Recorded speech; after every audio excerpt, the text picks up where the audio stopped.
Halo, assalamualaikum warahmatullahi wabarakatuh. Di video ini kita akan membahas mata pelajaran animasi 2D dan 3D di pertemuan kedua. Oke, kita langsung aja ya.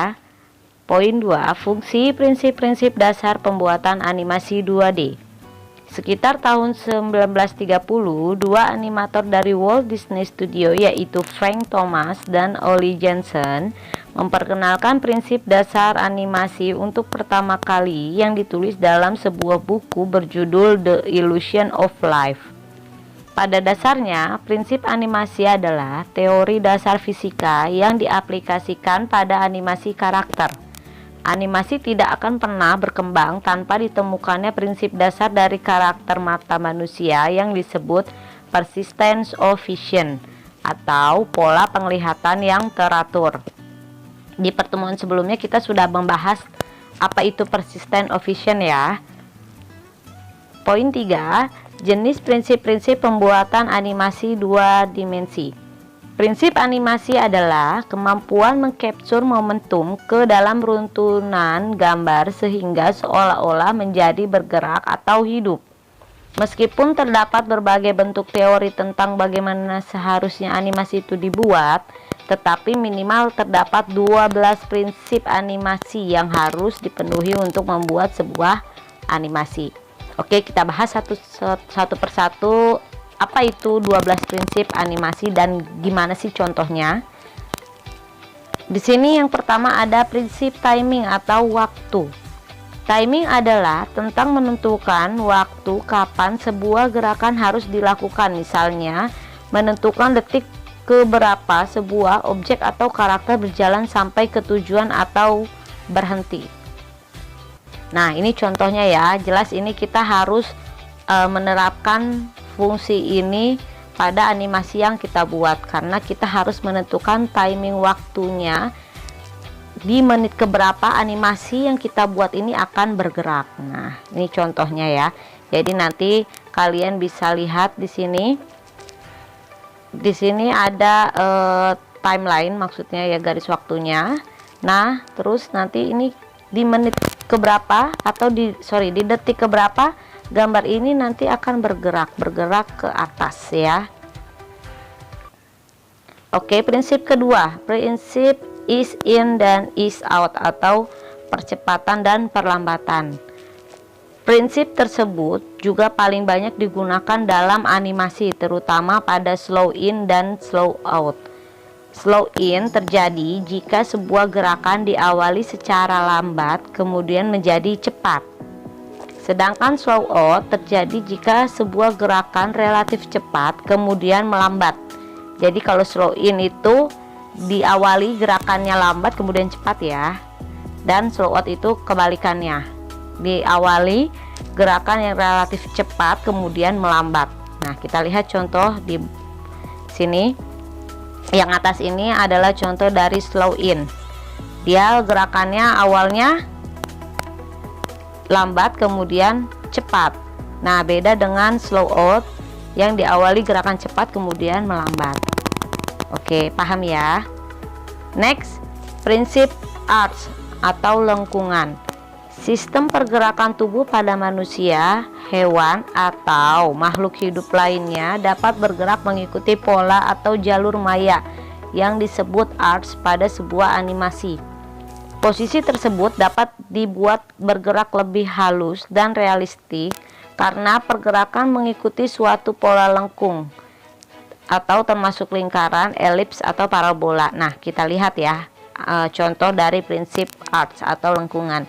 Nah, di sini ada animasi sebuah tanaman yang ketiup angin dan di sini kalian bisa lihat pergerakan dari lengkungan-lengkungan tanaman ini. Nah, ini yang disebut dengan prinsip arch ya. Oke, kita next. Yang keempat ada prinsip follow through and overlapping action atau pergerakan penutup sebelum benar-benar diam. Terdapat perbedaan mendasar antara follow through dengan overlapping action. Jika prinsip follow through identik dengan bagian tubuh tertentu yang tetap bergerak meskipun seorang telah berhenti bergerak, overlapping action dapat dipahami sebagai gerakan saling silang atau serangkaian gerakan yang saling mendahului. Oke, di sini ada contohnya. Jadi di sini ada contoh seseorang yang menggunakan topi dengan ada antenanya. Ketika orang itu berhenti, si antenanya itu masih bergerak ya di posisi yang follow through. Nah, sedangkan bedanya dengan overlapping action, nah dia gerakannya saling silang si antenanya ini. Nah, gitu ya. Jadi sebenarnya secara kasat mata sih tidak akan berbeda antara si follow through dengan overlapping, tapi jika kalian amati lebih jelas, itu nanti akan kelihatan perbedaannya. Kelima, ada prinsip secondary action atau gerakan pelengkap.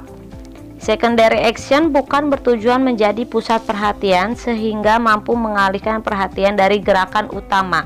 Kemunculannya lebih berfungsi memberikan emphasis untuk memperkuat gerakan utama. Misalnya, sebuah ruang tunggu dokter terdapat tokoh utama yang sedang membaca koran, tetapi dilatar belakangi dengan adanya pemeran pendukung seperti orang yang sedang mengobrol, makan roti, atau apapun yang membuatnya terlihat wajar. Oke, kita lihat contoh dari secondary action. Nah, di sini ada orang yang sedang mengangkat beban. Jadi di awal pergerakan dia terlihat ya seolah-olah sedang menaikkan otot di lengan-lengannya, baru kemudian dia mengangkat bebannya. Nah, oke, bisa dipahami ya untuk contoh secondary action. Keenam, ada prinsip squash and stretch, kelenturan suatu objek. Prinsip squash and stretch identik dengan upaya penambahan efek lentur atau plastis pada objek yang seolah-olah memuai atau menyusut sehingga memberikan efek gerak lebih hidup. Oke, kita lihat contoh dari squash and stretch. Di sini ada contoh bola yang kita pantulkan ke bawah. Nah, di sini nanti kalian bisa lihat ada efek lenturnya atau plastis ya dari bola yang dilempar, terus kemudian dia menyentuh tanah. Nah, hingga akhirnya dia berhenti. Nah, ini kelihatan ya jelas prinsip squash and stretch-nya. Oke, selanjutnya ada prinsip exaggeration atau melebih-lebihkan. Exaggeration merupakan upaya mendramatisir animasi dalam bentuk rekayasa gambar yang bersifat hiperbolis. Prinsip exaggeration banyak dijumpai pada film-film kartun Jepang atau anime, di mana orang digambarkan dengan mata besar yang menunjukkan keterkejutan. Oke, kita lihat contoh dari exaggeration. Nah, di sini ada seekor katak yang terlihat seolah-olah mendramatisir dia terkejut ya. Nah, ini adalah contoh dari prinsip exaggeration. Prinsip selanjutnya ada strike ahead dan pose to pose. Pada dasarnya, prinsip strike ahead lebih mengacu kepada teknik pembuatan frame by frame atau gambar di gambar satu persatu ya. Sedangkan pose to pose menggunakan teknik keyframe seperti teknik twin motion di flash yang cocok untuk pengerjaan cepat. Oke, kita lihat contoh dari strike ahead dan pose to pose. Nah, ini contoh pose to pose. Kalian bisa bedakan antara contoh dengan strike ahead yang digambar satu persatu dari keyframe pertama dengan keyframe awal. Jadi nanti kalau digerakkan secara cepat dia jadi gambarnya bergerak hidup, seolah-olah lebih hidup kalau strike ahead dibandingkan dengan pose to pose ya.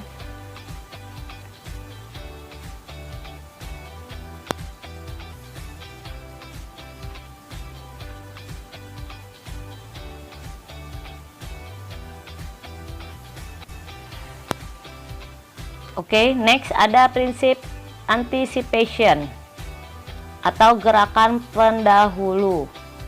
Anticipation dianggap sebagai awalan gerak atau ancang-ancang yang bertujuan agar penonton memahami apa yang terjadi berikutnya.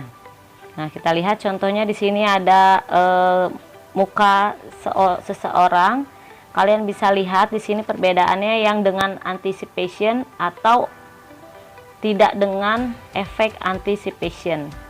Nah, kalian bisa lihat ya perbedaan keduanya. Nah, dia bisa terlihat jelas di perbedaannya di gerakan matanya.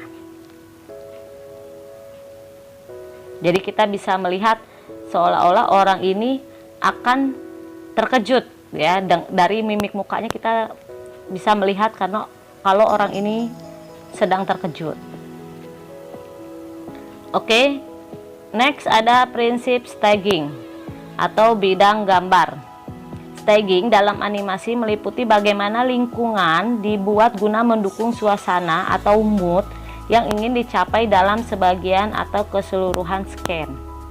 Oke, kita lihat contoh di sini.